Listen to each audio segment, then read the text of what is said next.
Good afternoon. Today I'll be presenting on integrating artificial intelligence to foster engagement and academic rigor. The objective today is to present scholarship on the pros and cons of AI. Participants will learn strategies to integrate ChatGPT into classroom activities to stimulate critical thinking, and participants will learn strategies that will increase users' criticality. And what I mean by criticality here, I'm talking about increase the awareness of racism, of oppression, of white supremacy through ChatGPT.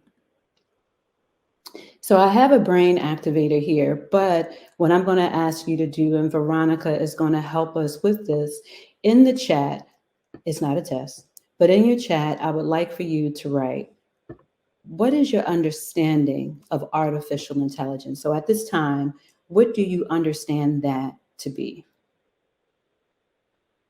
Thank you. And so Veronica is going to drop that in the chat. She'll be giving me the responses, should you have any.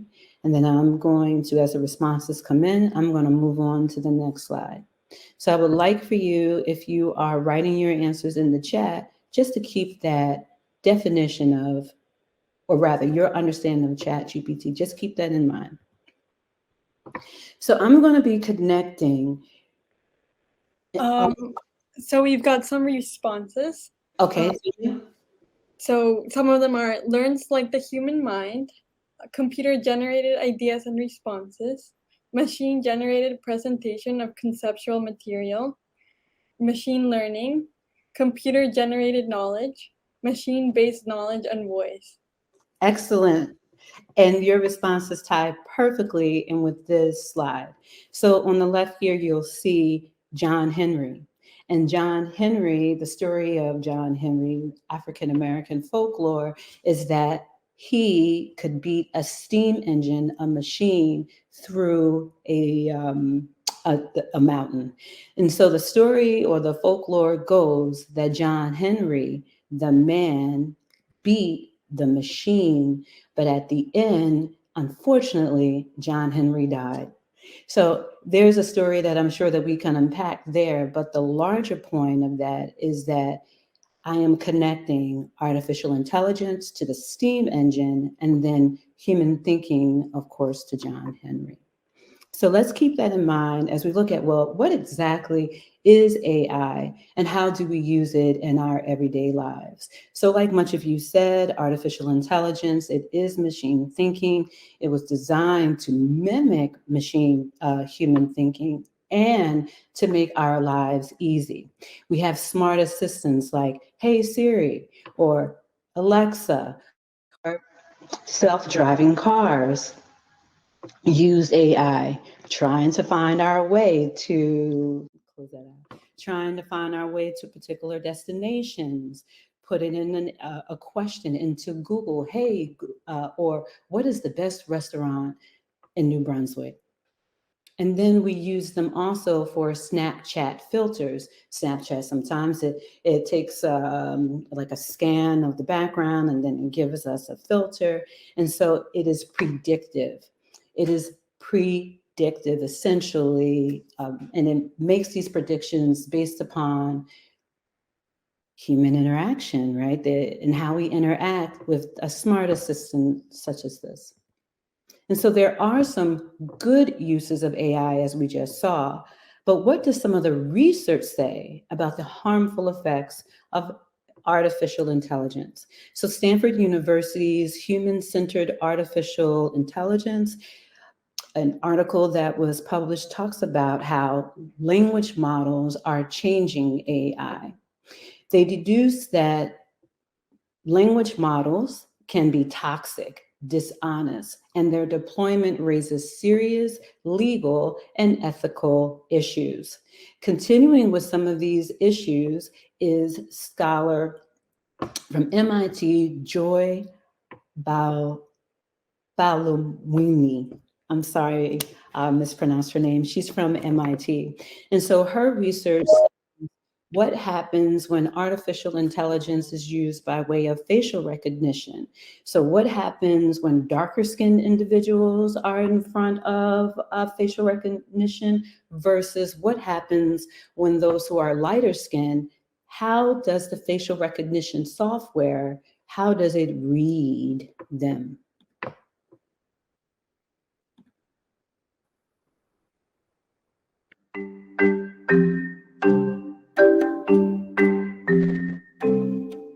Hi, I'm Joy, and I research how computers detect, recognize, and classify people's faces. In my TED featured talk, I spoke about my experience with the coded gaze, my term for algorithmic bias.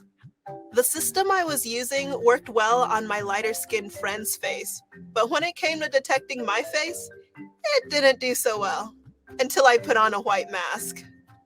After my talk was posted, I tested my speaker image profile across different facial analysis demos. 2 of the demos didn't detect my face.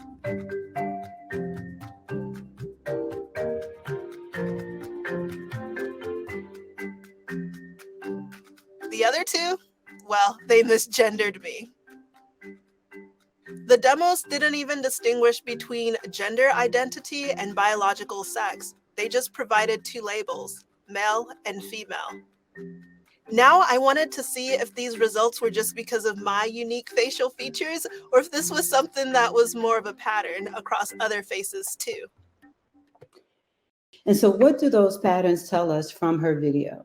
They tell us that at times, technology, artificial intelligence, it has inherent biases. And so from these biases, when AI is used in a way that's to help, does it really help? So with that, I want you to see that point that I was trying to make, and I can. So we continue on by saying, with AI, there is also an issue of power and an issue of bias. And world-renowned computer scientist Timnit Gebru wrote an article in the Time where she says that instead of just looking at the capabilities of AI, we need to be asking whether systems are biased and focus on power and who's building this AI, who benefits from the AI, and who gets to decide what its future looks like. So even though AI does have some positives, depending upon who builds it, depending upon who designs it, it may create unintentional marginalization. She continues by saying that when we use AI to assist, particularly when judges are trying to make decisions about whether or not the defendants are going to be repeat offenders. When using AI, it mislabels Black Americans as more likely to repeat an offense versus white defendants. And so she says here that it was more likely to rate Black defendants who did not reoffend as high risk and to rate white defendants who went on to reoffend as low risk. So the system will project those inequalities into the future based upon machine bias. And just to continue this point, here's a visual image. So in ProPublica, featured an article where it talks about machine bias as well. And so we see on the left and the right, 2 people convicted of petty crimes, but on a scale of 1 to 3, we see that the man on the left gets a 3 for repeating an offense versus the defendant on the right who is scored at an 8. So what does this tell us? Both of them were convicted, arrested. Currently, the man on the left is sitting in jail versus the woman on the right who has never had a repeat offense. That was her first and only time. And so what does that tell us? The formula was particularly likely to falsely flag Black defendants as future criminals, and AI in this case, white defendants were mislabeled as low risk more often than Black defendants. So what is a specific type of AI that you can use knowing that it has these problems, what's a specific type of AI that you can use in the classroom? ChatGPT. 60 Minutes Overtime. This week on 60 Minutes, we take a look at ChatGPT, a new technology fueled by artificial intelligence that was developed by the company OpenAI. It is a chatbot that uses massive amounts of data to predict the most likely sequence of words, allowing it to seem like you're talking to a human. The bot can answer questions, explain complex topics, and even help write code, emails, and essays. So it could sound like a dream, right? It's a large language model, it's dialogic. You give it a question, it gives you an answer, it writes emails. What possibly could be wrong with ChatGPT? I have another brain activator. And so I'm going to click on the screen here, and then Veronica is going to help me by copying the question that's on the right, where it says, what is your understanding of ChatGPT? And so I would like for you just to take a minute once Veronica poses that question in the chat. Thank you. I would like for you just to take a minute. What is your understanding of ChatGPT?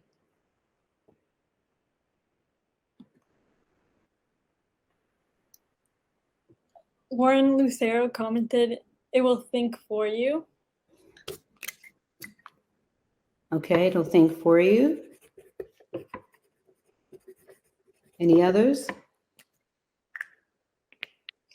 Peter Rocco said, "A tool for research similar to Wikipedia and Google searches."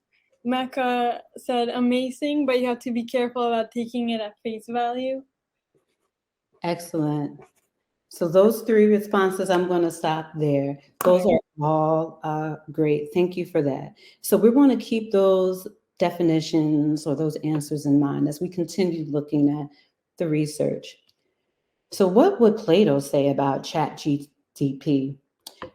Zainab Tufekci, she's a professor from Columbia University. She says that if Plato were alive, he would say that it does not encourage critical thinking. It regurgitates surface and or inaccurate facts. It sounds good, my word, but it ain't saying nothing. In schools with fewer resources, she continues, some students may end up turning in AI-produced essays without obtaining, keyword here, useful skills, or really knowing what they have written. So in short, what Plato would say, not truth, but only the semblance of truth. Again, looks good, but it ain't really saying nothing. Noam Chomsky last week published in the New York Times that ChatGPT programs are stuck in a pre-human or non-human phase of cognitive evolution. Their deepest flaw is the absence of the most critical capacity of any intelligence to say not only what is the case, what was the case, and what will be the case. That's description and prediction. In other words, you're not really thinking, but also what is not the case and what could and could not be the case. Inference. Those are the ingredients of explanation, and that is the mark of true intelligence. So in short, he concludes that given the amorality, the faux science, and linguistic incompetence of these systems, we can only laugh or we can cry at their popularity. So we're regurgitating information. We're not giving detailed answers. We're just really surface level thinking here. But how can we, knowing this, how can we still use ChatGPT in the classroom to stimulate critical thinking?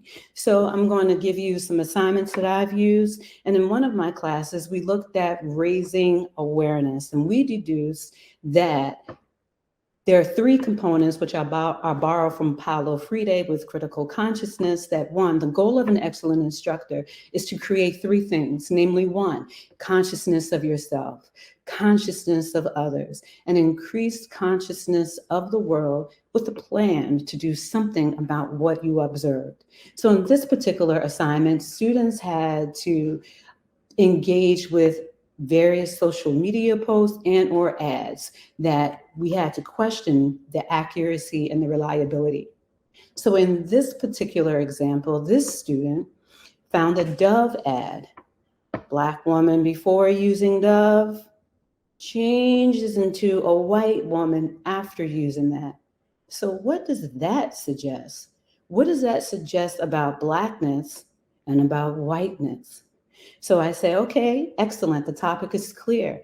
Now, is the tweet reliable or accurate? And what do you need to consider to determine its reliability and its accuracy? And then she responds, this tweet, not at all reliable because it is promoting racism. Okay, we agree. But what this assignment is doing is that it's asking her to become a critical reader by way of determining a post, an ad, its accuracy and our reliability, so that when we get to analyzing ChatGPT, she would have already been introduced to these type of critical thinking skills. We continue. Another student finds this ad by Burger King. The ad goes, it'll blow your mind away. Continues, tagline, I love giving blowjobs to sandwiches.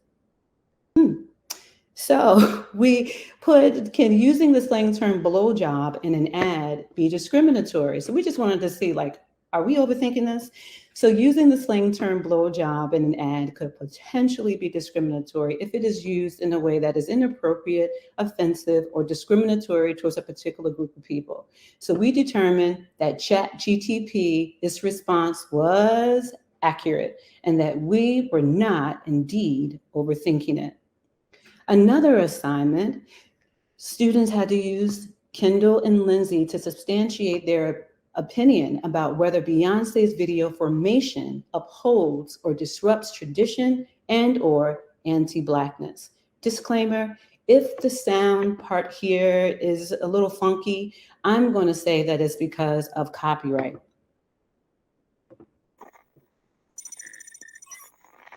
What happened at the New Orleans?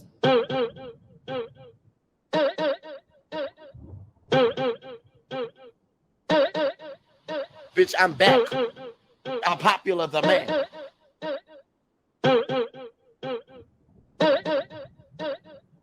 Y'all haters corny with that Illuminati mess. Paparazzi catch my fly and my cocky fresh. I'm so reckless when I rock my Givenchy dress. I'm so possessive, so I rock his rock necklaces. My daddy Alabama, mama Louisiana. You mix that Negro with that Creole, make a Texas Bama. I like my baby hair with baby hair and afro. I like my Negro nose with Jackson 5 nostrils. I earned all this money, but they never take the country out me. I got hot sauce in my bag. Swag, right. So we use Formation as a text. And then we have two other texts, America Goddamn by Treva Lindsay, and then an article, Hot Sauce in Her Bag. And we use these two texts as a critical lens to interrogate, to interact with, and question Formation. So based upon that, we then, let's see what happens when we put this. So I wanted to show them, here's your best 70 that you can get. So using both Kendall and Lindsay, discuss the ways in which Formation upholds or disrupts anti-Blackness and or tradition. So I just want to draw your attention to reading, just take a second, glance over it. Okay, seconds up. It says using both Kendall and Lindsay. So that's a prompt for the writer that you have to use both. But if you notice in the response, there isn't any citation from either of those texts. So it says that there's a trope of hypersexualization that's in Formation. So I'm like, oh yeah, well, what is it? It goes on to say that Beyonce is shown wearing a revealing outfit and dancing in a sexually suggestive manner. While the video is intended to celebrate the beauty and resilience of Black culture, some critics argue that the emphasis on Beyonce's body perpetuates the stereotype of Black women as hypersexualized objects of male desire. I'm like, oh, okay. What was Beyonce wearing that suggests hypersexualization? ChatGPT. And then it says, well, I apologize for any confusion. I should have been more specific in my previous response. That outfit that has been specifically criticized for perpetuating the trope of hypersexualization is a Black bodysuit with cutouts that reveals much of her midsection and her thighs. Beyonce is shown dancing in this outfit in a sexually suggestive manner, which some critics argue reinforces the stereotype of Black women as hypersexualized objects of male desire. She wasn't wearing a Black bodysuit with cutouts. So I'm like, okay, well, what are specific examples from Lindsay that substantiate your claim? Continues. Lindsay suggests that the use of Southern Gothic aesthetics in this video, such as the decaying mansion, the hooded figure, reinforces the stereotypes of the South as a place of decay, backwardness, and grotesqueness. She concludes by saying that Lindsay's critique of formation suggests that the video perpetuates harmful tropes about Black culture, reinforces negative attitudes towards Black people, particularly in its portrayal of New Orleans culture. Wrong again. Lindsay doesn't even talk about formation. Lindsay doesn't say any of this. But going back to Noam Chomsky's point, sounds good, but it ain't saying nothing. Also, who was responsible for creating this? Like, where's the data set? We don't know. But if you're not a part of that community and you don't have access to the codes of Black culture, you'll do something like this. So we determined that in this case, using our critical thinking, that ChatGPT's response was inaccurate. However, what's another way that you can use ChatGPT in your classroom for critical thinking? Well, create a lesson plan.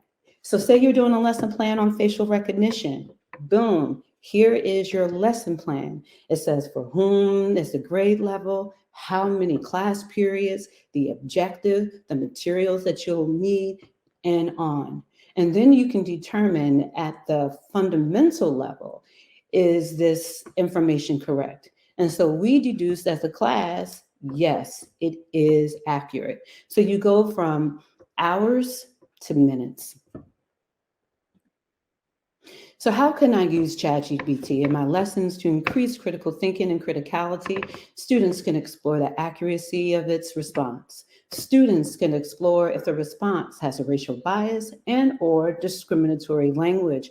And then teachers can use it to generate lesson plans. And then a very important skill is that we can use it to increase critical thinking skills by way of knowing how to create questions. So what Veronica will do for me now, if you have access, is copy and paste this link into the chat. What I do here is based upon Bloom's taxonomy. We know that Bloom's essentially the first level of thinking is knowledge. Can you extrapolate the information easily? And then as we move higher into our critical thinking, we're looking at synthesis and evaluation. So we know that the first one here for like knowledge, let's say, if I were to put into ChatGPT, is Beyonce Black? Right? Yes, it doesn't require any type of critical thinking skills. However, if I were to go to synthesis and ask a more complicated question, how might Lindsay respond to Mickey Kendall's essay on formation? That is a different type of critical thinking skill that would be difficult for ChatGPT to be able to generate because it cannot mimic critical thinking the way that humans can, the way that John Henry can. And so first we have to understand how to even create questions so that we can interrogate a text so that we understand even what the text is saying. So I come back here and I say that we use ChatGPT to raise critical consciousness by Paulo Freire and his being a critical pedagogue. So my concluding thoughts, again, this is just another check. And if you will, for me, instead on the right-hand side, Veronica, if you can just copy the left. So if you can go to your right, let's not do that question, boom. So on the right there, how might you use ChatGPT to foster critical engagement in your classroom? So let's take a minute and let's think about that. And let's please record our answers in the chat. And Veronica, if you can, if we're getting some answers to that question, if you can just let me know, please. Okay, I'll let you know.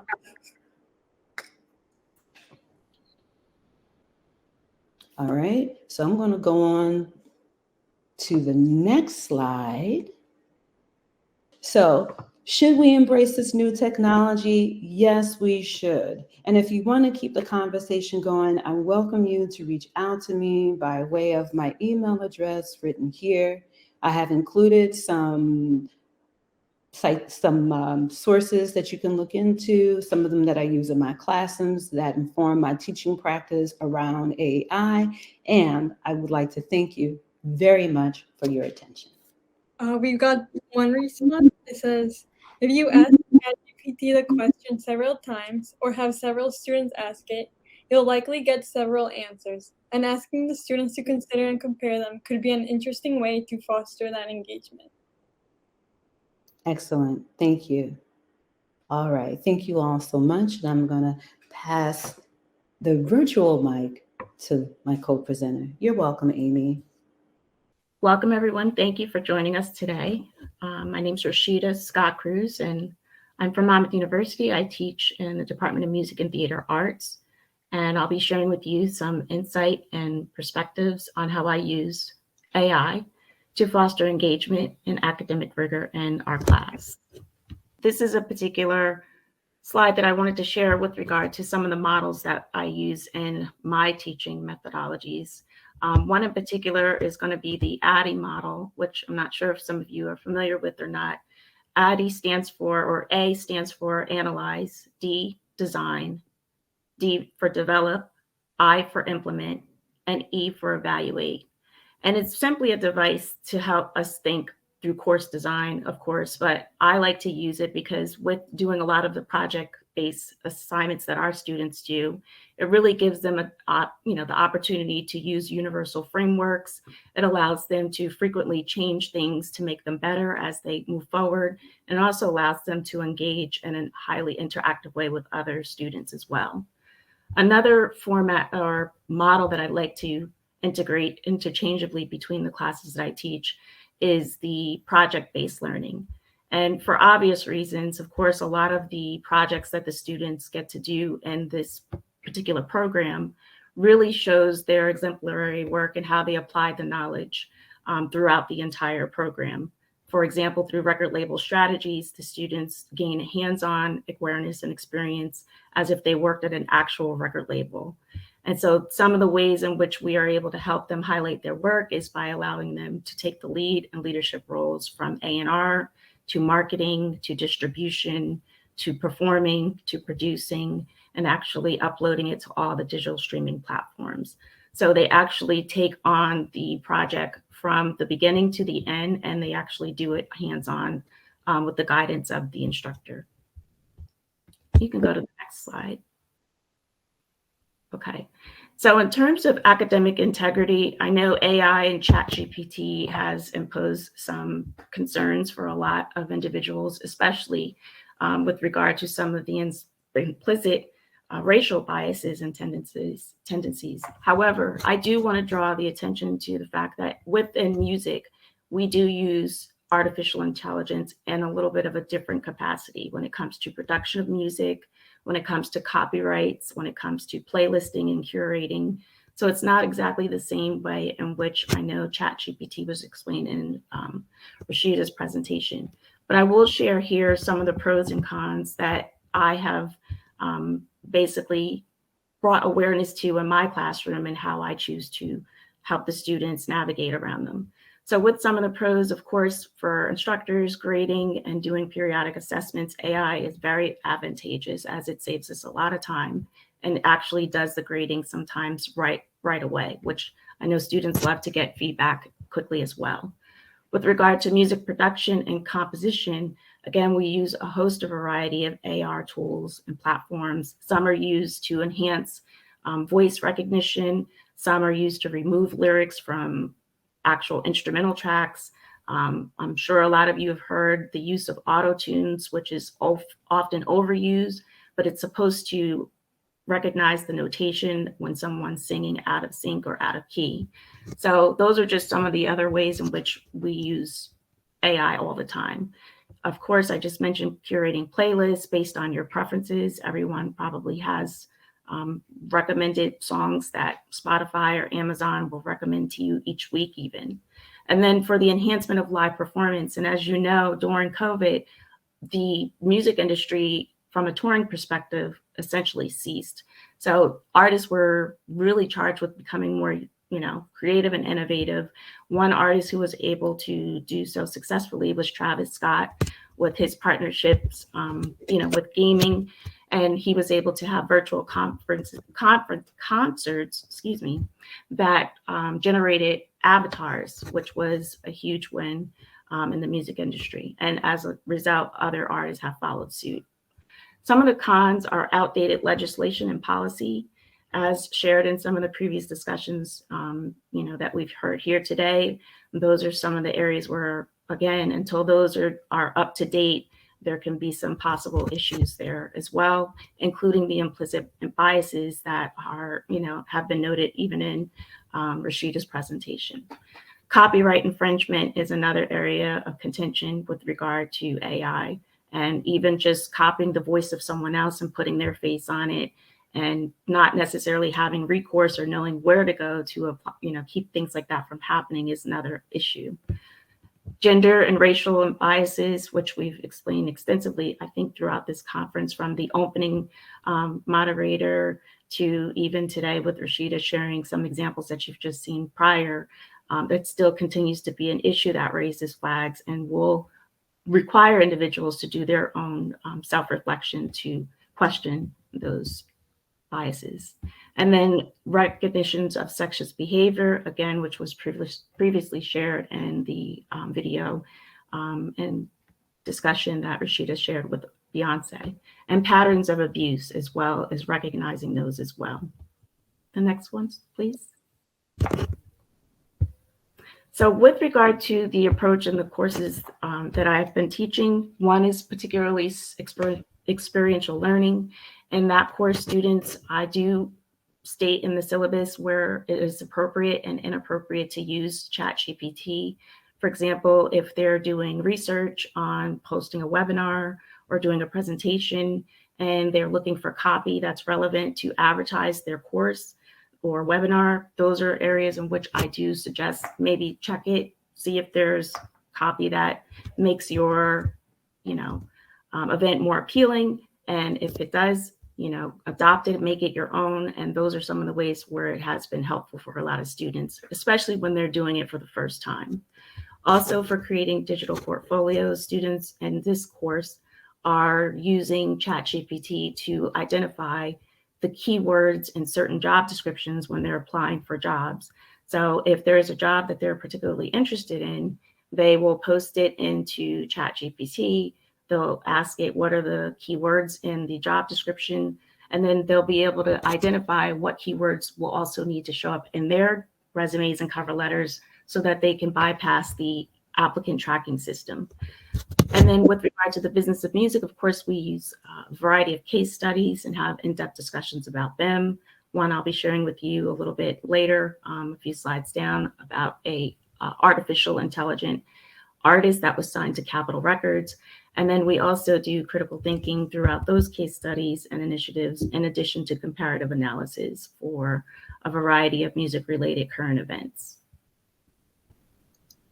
So thank you. So some of the work samples, student samples that you'll see ahead are going to be one titled Maddie Volume 1. Maddie is Monmouth Artist for Diversity and Inclusion. It is a extension of Blue Hawk Records that we implemented over a year ago to foster more diversity and inclusion, including in genres and areas of music, business, that gives more students the autonomy to feel included and to also give them the variety of having expressed themselves in a variety of ways. One of the other things that I will share about Maddie Volume 1 is that we did receive a grant to initiate this particular portion of Blue Hawk Records. And through the grant, the students were able to create a 5 song EP, all based on social justice. They were a combination of poetry, a combination of previously recorded songs, as well as a variety of original songs. Through the production of that particular project, the students went on to release it on a variety of DSPs or digital streaming platforms. And once that was released, they received or garnered recognition from the state. They also were awarded a proclamation from the governor of New Jersey and the senator of New Jersey for innovation in higher education. The next project that I'll be sharing is a project or original song, I should say, by Kid Ace. The song is titled Protect and Serve. And to give you some context around the actual song, it was inspired by the death of his best friend's father, who was unfortunately killed. And as a result, he was very hurt. Of course, he rallied with the family members. They did some fundraising. They did some peaceful protesting. But even beyond that, he was inspired to write a song about the incident. And so I'm going to share that with you today. It's called Protect and Serve. It is an unreleased single. So I do ask that it not be recorded. But I will share that today. And I will also pre-warn you before I play it that there is explicit lyrics in there. So if there's any language or profanity that is offensive to anyone, I do invite you to mute your computers for that short period. The next one will be on FN Mecca. Again, the case study that we did regarding how that artificial intelligent artist came to be and how quickly they were dropped from the label for the reasons that I'll share later. And then also we'll talk a little bit about how we're diversifying the exposure of women in music. And I'll share some of the things that our female students are doing this month in honor of Women's History. We'll go to the next slide. So as I shared prior, Maddie is Mama Artist for Diversity and Inclusion. And through this particular project, we were able to foster a social justice themed album, which comprised of a variety of artists as seen here. Emmanuel Christian is one who actually was a student in the communications department, and he also played football for Monmouth University. He's since graduated. He submitted a poem which has never been featured as a song. He read the poem once, and that particular poem was what he submitted to this project. And if you'd like, just to give you some context, Emmanuel Christian he's a native from Newark, New Jersey. And he basically is sharing in this particular poem his accounts to some of the racial biases that has been inflicted upon males and people of color in society. So Veronica, if you can just share, I'd like to share the video that was produced by the students for this particular song.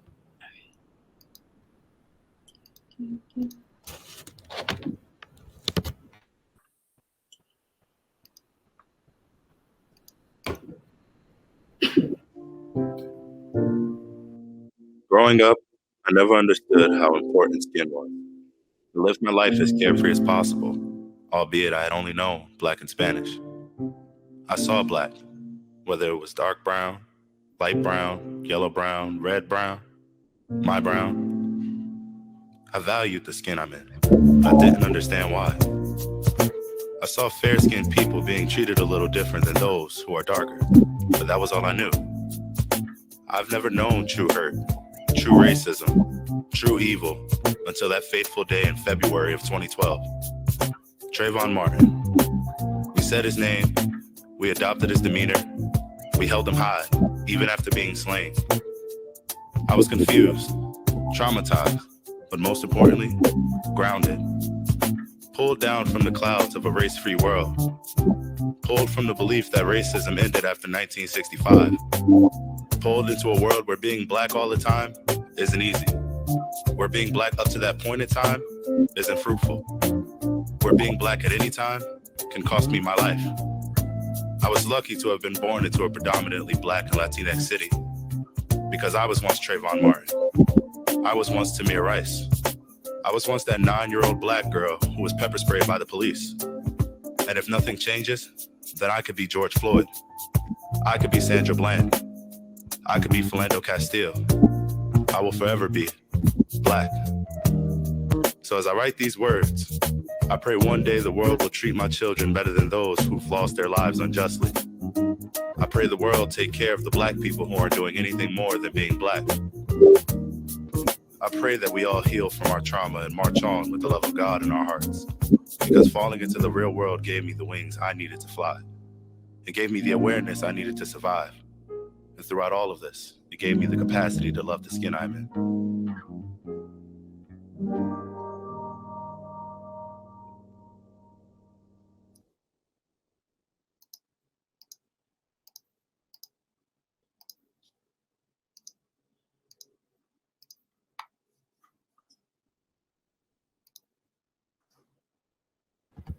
Thank you. So in this next song, the actual artist featured here is Kid Ace. Kid Ace also was featured on our Blue Hawk Records album, which was called Album 21. And on that album, he did a song called Annie. But essentially, the whole premise behind the song is, again, speaking to the issues with police brutality and how it's affecting him as an individual, how he's hoping that it will stop, and how he's losing respect for law enforcement as a result of it. And so it fosters a lot of deep discussion and engaging conversations about how to go about conducting yourself when you're systemically being targeted, even sometimes when you're not even doing anything wrong. And so it's really, inspiring to me, because when I teach to students in the course Business of Music, I always encourage them to write about music that reflects the times in which we live in. And the way in which he articulated his experience, I thought was so clever and very original that I thought it would be nice to share it with you all today. But hopefully at some point when it is released, actually released on the digital platforms, you can check it out. It's Kid Ace, Protect and Serve. If you'd like to go to the next slide, that would be great.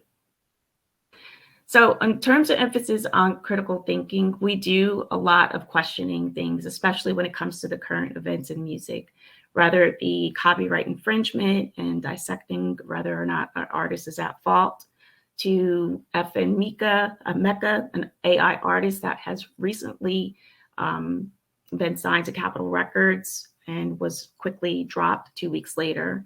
In our experiential learning course, we also talk about professional development and then working in, today's society, considering the climate, since COVID. And also, as I shared before, the production of Maddie 1, which we hope to continue creating and producing more projects in the future. If you want to click on the link for FM Mecca, I just want to share a little bit about FM Mecca. Hopefully it'll go to the slide. It's embedded in there.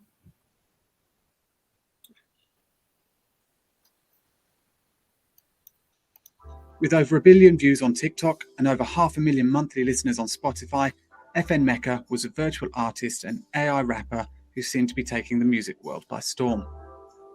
After signing with Capitol Records, he was dubbed the world's first AI artist to sign with a major label, only for things to come crashing down days later after concerns raised about racial stereotypes, his use of the N-word, and him apparently making light of police brutality on his socials. What appeared on the surface to be a project at the forefront of music and technology instead turned out to be an ill-considered attempt to create a virtual influencer without proper examination of the content being put out there. In this video, we'll take a look at FM Mecca, how he rose in popularity, and how it all went very badly wrong. FN Mecca exists as a virtual influencer in the same vein as other virtual influencers like Michaela, but he also raps and makes music. According to a Genius video titled "Can a Robot Rapper Make Better Music Than 6ix9ine?", FN Mecca is an amalgamation of 4 real-world rappers: Icy Narco, Lil Pump, Trippie Redd, and Tekashi 6ix9ine. And right off the bat, you can see that the visual appearance has been the main focus of the character development, the character designed to look like an artist from the SoundCloud rap era. According to the Virtual Humans website, he appeared on the 22nd of April 2019, waiting 4 months before posting his first TikTok video on the 21st of August. In his videos, he exudes all the trappings of wealth: fast cars, expensive jewelry, designer clothes, basically living the life of your everyday rapper, except rather than having to hand the cars back to the rental shop after filming, these ones never actually existed in the first place. And not forgetting to mention his numerous references to crypto, Bitcoin, and NFTs thrown in for good measure. A quick scroll through his videos and you'll be forgiven for thinking that you were watching a GTA or Fortnite stream, but no, this is just the crazy world that he lives in. FM Mecca was a brainchild of Anthony Martini and Brandon Lee, the co-founders of Factory New, which is a metaverse media company which bills itself as a next-generation music company specializing in virtual beings. Despite not being able to find many references to Factory New anywhere outside their interviews, there is plenty of mention of the two co-founders, who actually seem to have a reasonable track record in their respective fields. Anthony Martini has a long history of working in the music industry. Brandon Lee, on the other hand, has a background in design, being a concept and visual development artist for AAA game publishers such as Activision Blizzard, EA Games, and Sony. His brother Chris is the co-founder and creative director of Artifact, a digital design studio that was purchased by Nike and produces virtual trainers and other metaverse. Thank you for stopping that. For the sake of time, I just wanted to share some of the class discussions that we had as it relates to critical thinking. Some of these students felt that having an AI artist was an insult to human creators. Also, some students suggested that labels wanted to create AI artists to be cheap so that they can keep all the profits, including their publishing and royalties. Another point of view that was referenced related to FN Mecca is that the person who was writing the code and approving of it is the one who's to blame for the inhumane and profane use of the word, the N-word, which is insulting. And ultimately, over time, Capitol Records took note to all of the references being distinguished, and they apologized to the Black community for the use of the word, the N-word. So I do want to share that in closing, some of the other projects that we're working on are elevating and giving more exposure to women in the music industry. And by doing so, I want to share some of the statistics from USC Annenberg Inclusion Initiatives by Dr. Stacy L. Smith and Spotify that was published in 2022. In 2021, only 23.3% of artists on the Billboard are women. Female songwriters represented far less than men at 12.7%, where men were at 87.3%. Female producers make up only 3.9%, and women of color is even less than that. So one of the initiatives that I've been really excited to share and basically do is help women in the music industry really foster their own lane to get the exposure that gives them the opportunities that are not otherwise offered to them. And so one of the ways we're doing that is we're going to be hosting a variety of first ever for the month of March, which is Women's History Month. One on the left is going to be the Women in Music, which will be held on May 21st at 7 p.m. at the Woods Theater. This will feature a variety of guest speakers, including She Is the Music founder, She Rocked It, Vidya, who's also going to be talking about a recent acquisition that their company had. And then we're going to also be having another upcoming event on accessibility for disabled, which will be hosted by another student. And then the final one will be a music and film and television, which will be coming up on April 13th at 7:30 via Zoom. So this will allow a lot of our female musicians and artists to have exposure, to share webinars about subjects and topics that are relevant and unique to them. And should anybody decide they want to participate or attend, please visit Eventbrite for tickets. Again, I want to thank everybody for their time today. I apologize for some of the technical glitches. If you'd like to stay in contact or learn more about what we're doing at Monmouth's Music Industry Program, or would like to attend some of our upcoming events, please feel free to do so. Thank you and have a great day.